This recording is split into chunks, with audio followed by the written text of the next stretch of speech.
Welcome back. We are joined now by Maryland Republican Governor Larry Hogan. Governor, good to see you. Good morning. Good morning. So you heard my conversation with the DNC Chair Harrison about semi-fascism as a label that President Biden has applied to Republicans. What do you think of that?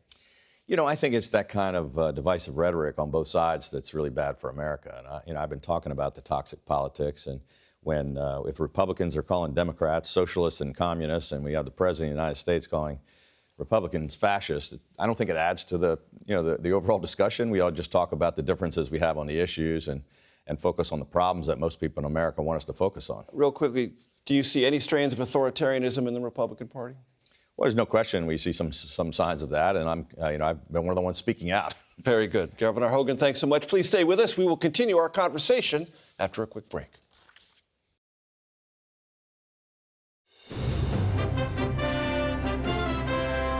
Welcome back to Face the Nation. I'm Major Garrett, in for Margaret. We continue our conversation with Maryland Governor Larry Hogan. Governor, we started the show talking about not only the FBI search at Mar-a-Lago, but the affidavit that was released late this week. Many Republicans believe this is a political effort to harm and tarnish the reputation of former President Trump. Do you agree with them? And do you think the government has been transparent enough in this extraordinary set of events?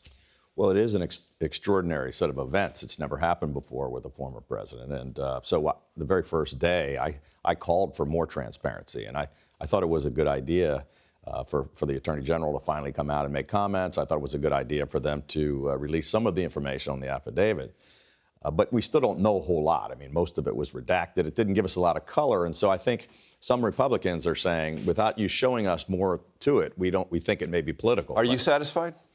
No, I mean, I'd like to see more transparency. What would you like to see that you haven't seen yet? Well, it's hard to tell because in a federal investigation, they've got to keep some things confidential. Do you want to know more about what the documents were? We want to know whether or not it was justified or not. And so, on the one hand, it could be, as some Republicans think, just a political witch hunt. On the other hand, it could be really serious, federal felonies that we don't know about yet. Where do you come down on that question? Witch hunt or legitimate exercise of the federal government's legitimate, not only curiosity, but prosecutorial interest in the handling of sensitive documents? Well, it's hard for me to imagine that. You haven't made up your mind on that? Well, I don't know that we have enough information yet. Mm-hmm. I think it's hard to believe that the Justice Department, the FBI, would take steps unless they had something pretty serious that they were investigating. We just don't know the facts yet. Do you think there's any Republican hypocrisy remembering the locker-up chants from 2016 about Hillary Clinton and her email server? Well, I think so, but I think there's also, some of the argument the Republicans are making is that they didn't really take these kind of these steps.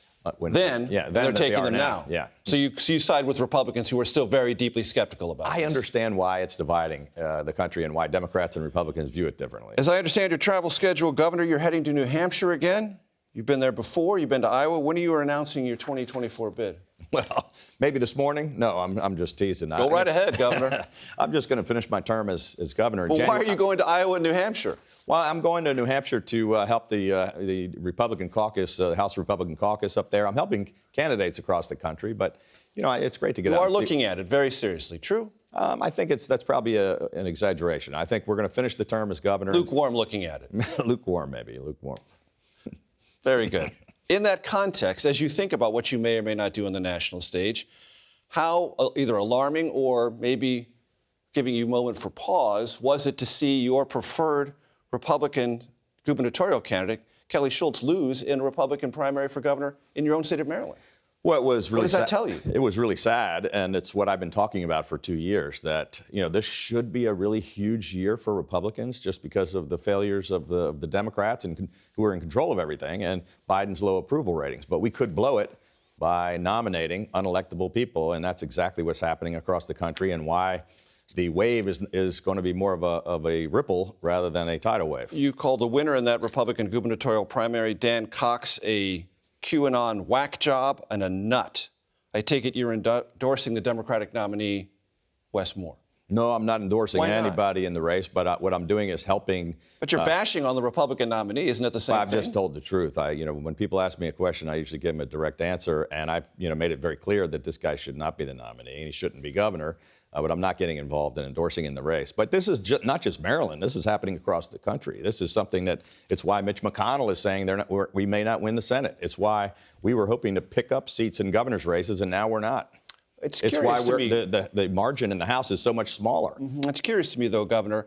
I mean, you won election and then you won re-election with a good number of Democrats in a blue state supporting you. They look to you in this question. You're going to sit out and not tell them Well, who you I think the they already have their governor of mind. Maryland should be? I think they already have their mind made up. But yes, Maryland's only got 23% Republican. And I had to win, almost all the Republicans and independents and 25% of the Democrats to win. But this candidate is not going to do that. So is for you, Governor Hogan, for the remainder of your active political life, election denialism a litmus test?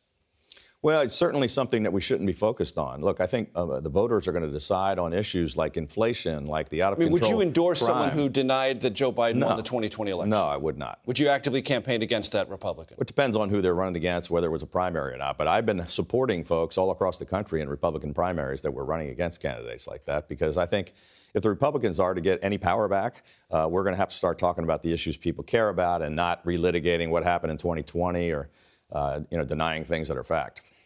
So I want to talk about something that's somewhat topical in Pennsylvania and the governor's race there. GOP nominee Doug Mastriano posed for a picture in 2017 wearing a Confederate uniform.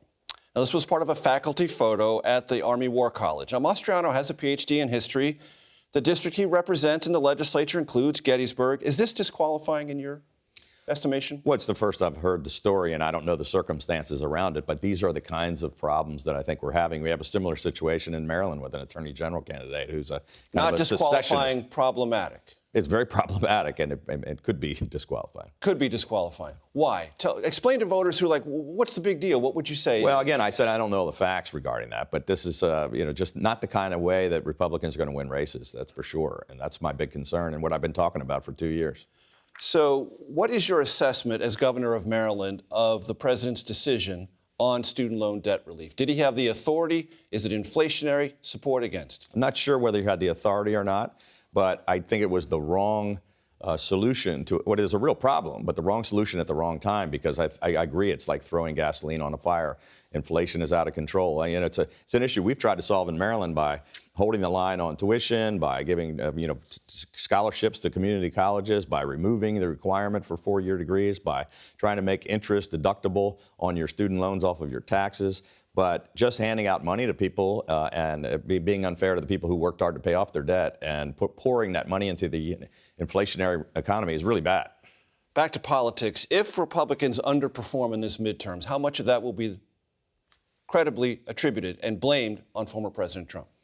Well, I think the focus away from the issues and on to President Trump and away from the future and back to the past is going to hurt Republicans. It's a matter of how bad it's going to be.